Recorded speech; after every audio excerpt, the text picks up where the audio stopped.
आप सभी मसीह भाई बहनों को प्रभु यीशु मसीह के नाम में जय मसीह की, परमेश्वर के नाम की स्तुति और महिमा हो। फिर से मैं आप सभी का स्वागत करता हूं एक और नए वीडियो के माध्यम से। और मैं विश्वास करता हूं कि परमेश्वर ने आपको और आपके परिवार को सुरक्षित रखा है, संभाला है। दोस्तों, आज के समय में हर एक मसीह व्यक्ति को अपने जीवन को जांचने की बहुत ज़्यादा ज़रूरत है। आज हर कोई विश्वासी बनना चाहता है, लेकिन विश्वास में कोई नहीं चलना चाहता। जी हाँ दोस्तों, आज के टाइम पे कलीसिया में जाने वाले लोग अपने आप को विश्वासी कहते हैं, लेकिन विश्वास के अनुसार जीवन जीने की जब बात आती है तब आप में से, हम में से बहुत सारे लोग सही रीति से अपने जीवन को नहीं जी पाते। उसका कारण क्या है? आपने भी देखा होगा कि आप बहुत कोशिश करते हैं कि परमेश्वर के वचन में चलें, परमेश्वर के वचन के अनुसार जीवन जिएं, लेकिन जब आप वचनों से अपने आप को परखते हैं तो आप पाते हैं कि आपके जीवन में वचन का काम है ही नहीं। उसका सबसे बड़ा कारण है कि आज लोग बाइबल नहीं पढ़ते हैं। बाइबल नहीं पढ़ने की वजह से आज बहुत सारे लोगों को पता ही नहीं है कि बाइबल में क्या लिखा है, बाइबल में किस प्रकार से जीवन जीने के विषय में कहा गया है। देखिए मेरे प्रियो, मैं आपको एक बात बताना चाहता हूँ। आज जिस तरह से कलीसिया में लोग अपना जीवन जी रहे हैं, उस तरह से कोई भी स्वर्ग में नहीं जा पाएगा। आज के समय में दुनिया को लेकर चलने वाले लोग कलीसिया में बहुत सारे हैं, जो चर्च में आते हैं, आराधना करते हैं, प्रार्थना करते हैं, बाइबल पढ़ते हैं, लेकिन चर्च से बाहर जाने के बाद अपना जो व्यक्तिगत जीवन है वो संसारिक बातों में मन लगा कर चलते हैं। बाइबल हमें इसलिए नहीं दिया गया है कि हम उस बाइबल को ले और अपने घर के किसी जगह पर सजा के रखें, सिर्फ शनिवार को या संडे के दिन उसको निकाल कर पढ़ें, बाकी दिन हमें बाइबल पढ़ने की ज़रूरत नहीं है। ऐसा नहीं है मेरे प्रियो। हमें बाइबल इसीलिए दिया गया है ताकि हम बाइबल को पढ़ें। आज बहुत सारे लोग इस बात को नहीं समझ रहे हैं, बाइबल होते हुए भी नहीं पढ़ रहे हैं। लेकिन एक समय आपके जीवन में आएगा जब आप चाहेंगे बाइबल पढ़ना, तब आप नहीं पढ़ पाएंगे। बाइबल में हम देखते हैं कि बहुत सारे ऐसी घटनाएँ हुई हैं जब लोगों ने अपना मन पश्चाताप करने के लिए सोचा, लेकिन उनको समय नहीं मिला, वो पश्चाताप नहीं कर पाए। लेकिन अगर आज आपको पश्चाताप करने का समय मिला है तो अपने आप को बदलिए, प्रभु के पास लौट कर आइए, थोड़ा देर बाइबल पढ़ने की आदत डालिए। आज लोग बाइबल पढ़ने की आदत नहीं डालते हैं। जिस तरह आपके शरीर के लिए भोजन ज़रूरी है, अगर आप दिन में 2 टाइम 3 टाइम खाना नहीं खाएंगे तो आपको बेचैनी होने लगती है। उसी प्रकार से अगर आप बाइबल को नहीं पढ़ते तो आपकी आत्मा को बेचैनी होती है और आपका आत्मा धीरे धीरे मरता चला जाता है। और मरी हुई आत्मा कभी भी स्वर्ग में नहीं जा सकती मेरे प्रियो। आदम और हव्वा के पाप करने के बाद जो चीज़ इंसानों से हट गई वो है उसकी आत्मा। उसकी आत्मा की मृत्यु हो गई, आत्मिक रूप से वो मर चुके थे, लेकिन यीशु मसीह के कारण फिर से परमेश्वर ने उस आत्मा को जीवित किया, उस बलिदान के द्वारा, अपने इकलौते पुत्र के बलिदान के द्वारा। और आज जो उस आत्मा को जलाए रखेगा, उसको जीवित रखेगा, वो ही परमेश्वर के राज्य में प्रवेश कर पाएगा। बाइबल में हमें देखते हैं बहुत सारे लोगों के बारे में, बहुत सारे लोगों की कमियों को दिखाया गया है। कभी आपने इस चीज़ का विचार किया है कि बाइबल के अंदर दाऊद के जीवन की कमियों को क्यों बताया गया है? बाइबल के अंदर सुलेमान के जीवन की कमियों को क्यों बताया गया है? बाइबल के अंदर मूसा के जीवन की कमियों को क्यों बताया गया है? बाइबल के अंदर अब्राहम की गलतियों को क्यों दिखाया गया है? बाइबल के अंदर लूत के जीवन को क्यों दिखाया गया है? ऐसे बहुत सारी सैकड़ों कहानियाँ बाइबल के अंदर, ऐसी कथाएँ जो हैं, सच्ची घटनाएँ हैं बाइबल के अंदर जो कि सत्य है, वो क्यों हमें दिया गया? क्यों यीशु मसीह ने, क्यों परमेश्वर ने अपने लोगों की कमियों को बाइबल में डाला?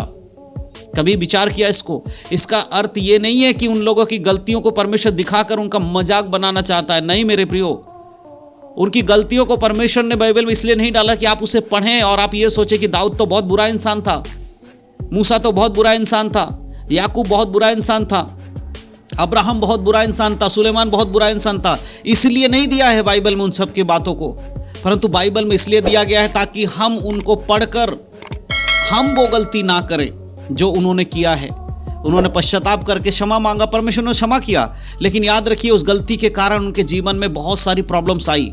इसीलिए बाइबल में इन बातों को लिखा गया ताकि हम समझें, हम बुद्धिमान मनुष्य बने। प्रभु ने हमें मूर्ख बनने के लिए नहीं बुलाया है। परमेश्वर ने मूर्खों को ज़रूर बुलाया है, लेकिन मूर्ख बनने के लिए नहीं बुलाया है। यीशु मसीह ने मत्ती के सुसमाचार में प्रचार किया, पहाड़ी उपदेश दिया। मत्ती 6, 5, 6, 7 हम जब पढ़ते हैं तो हम देखते हैं वहाँ पर यीशु मसीह के जो वचन है क्लियर है। व्यभिचार के बारे में, पाप के बारे में, आंखों की अभिलाषा के बारे में, घमंड के बारे में, हत्या के बारे में, हर चीज़ के बारे में प्रभु ने खुलकर वहाँ बताया। और इन सब के बाद लास्ट में 8वें अध्याय में जाकर, 7वें अध्याय के आखिरी में जाकर यीशु मसीह कहते हैं बुद्धिमान बनो, बुद्धिमान मनुष्य के समान अपना घर बनाओ और बुद्धिमान वो मनुष्य है जो चट्टान पर अपने घर को बनाता है।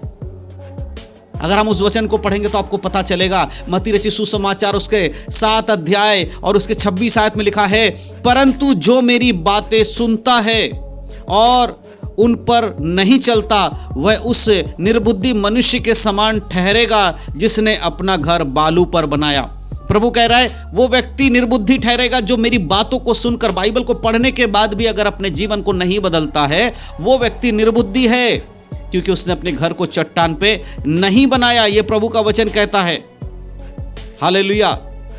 और अगर हम उसके 24 आयत को पढ़ते हैं, 7 के 24 में, तो प्रभु यहां पर क्या कह रहा है उसको भी सुन लेना हमारे लिए जरूरी है। लिखा, इसीलिए जो कोई मेरी यह बातें सुनकर उन्हें मानता है वह उस बुद्धिमान मनुष्य के समान ठहरेगा जिसने अपना घर चट्टान पर बनाया। प्रभु ने पहले क्या कह रहा है, हमने पहला वचन पढ़ा कि जो व्यक्ति नहीं मानता वो मूर्ख है।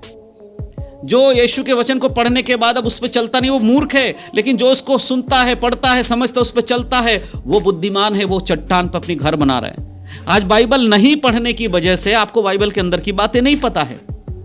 आप बहुत आसानी से शैतान का शिकार बन जाते हैं। आप बहुत आसानी से उसके हाथों में कठपुतली बन के नाचते रहते हैं। आपको लग रहा है कि अब चर्च जाते हैं तो शैतान आपका कुछ नहीं बिगाड़ सकता। याद रखिएगा, अय्यूब के जीवन में भी शैतान ने काम किया है। परमेश्वर स्वयं अय्यूब की गवाही दे रहे थे कि वो खरा व्यक्ति है। उसके बाद भी उसका परिवार खत्म हो गया, उसके धन संपत्ति खत्म हो गई, उसके बच्चे खत्म हो गए, सब कुछ खत्म हो गया, यहां तक कि उसके शरीर में इतने ज्यादा दर्द उसके शरीर में शैतान ने दिया। तो ये तो गलतफहमी अपने जीवन से निकाल दीजिए, अपने मन से निकाल दीजिए कि यीशु पर अगर आप विश्वास कर रहे हो, आप चर्च में जा रहे हो, तो शैतान आपका कुछ नहीं बिगाड़ सकता। शैतान भले ही आपको कुछ बिगाड़ ना सके, लेकिन आपके जीवन में मुसीबतों को ला सकता है, परेशानियों को ला सकता है। आज बहुत सारे लोगों के जीवन में परेशानी इस वजह से है कि वो वचन को नहीं जानते हैं, लेकिन बहुत सारे लोगों के जीवन में परेशानी इसलिए आती है कि वो प्रभु के अनुसार जीवन जी रहे हैं। जो प्रभु के अनुसार जीवन जी रहे हैं उनके जीवन में अगर शैतान प्रॉब्लम्स लेकर आएगा तो बाद में परमेश्वर उसमें से निकाल भी देगा। लेकिन जो प्रभु पर विश्वास नहीं करते, उसके वचन पर नहीं चलता, अगर उसके जीवन में कोई प्रॉब्लम आ रही है, इसका मतलब है कि उसके लिए अब कोई मार्ग नहीं है निकलने का, वो खुद ही उस परेशानी में फंस गया। इसलिए बाइबल पढ़ें, बाइबल में जो बातें लिखी गई हैं वो हमारे लिए जरूरी है ताकि हम मूर्ख बने ना रहें, हम समझदार और बुद्धिमान बने और समझ पाएं कि शैतान का काम कैसा होता है, शैतान किस तरह से लोगों को भरमाता है। आज बाइबल पढ़ने की बहुत जरूरत है। अपने आप को जरा जांचिएगा कि आप इतने साल से मसीह में हैं, कितने दिन आपने बाइबल को सही से पढ़ा है, प्रार्थना करके पढ़ा है। आज बाइबल की जानकारी नहीं होने की वजह से मसीह लोग नरक में जा रहे हैं। यीशु मसीह को जानने के बाद भी लोग नरक क्यों जा रहे हैं? क्योंकि बाइबल में लिखी हुई बातें लोगों को नहीं मालूम है। आज लोग नहीं समझ पा रहे कि बाइबल में क्या लिखा हुआ है। आज सिर्फ चिन्ह और चमत्कार और इधर उधर के चिकनी चुपड़ी बातें करने वाले पास्टर को सुनने के लिए लोग अपना कान लगा रहे हैं। यूट्यूब पर, फेसबुक पर, इंटरनेट पर, बाकी सारे जगहों पर जहाँ पर भी देखो, खरी शिक्षा के नाम पर लोगों को बेवकूफ़ बनाया जा रहा है, चंगाई के नाम पर लोगों को बेवकूफ़ बनाया जा रहा है। क्यों लोग बेवकूफ़ बन रहे हैं? क्योंकि जो वो बोल रहे हैं वो बाइबल से दिखाकर आपको भरमा रहे हैं, बाइबल को उल्टा करके दिखाते हैं। आप सिर्फ उसको सुन रहे हो बाइबल से क्या बोल रहा है, लेकिन खुद बाइबल को नहीं पढ़ रहे हो। इस वजह से वो आपको भरमा पाते हैं। बाइबल को पढ़ना सीखिए वचन के द्वारा, परमेश्वर के आत्मा के द्वारा, तभी आप एक सच्चे विश्वासी के योग्य बन पाएंगे और यीशु मसीह के आगमन के लिए तैयार हो पाएंगे।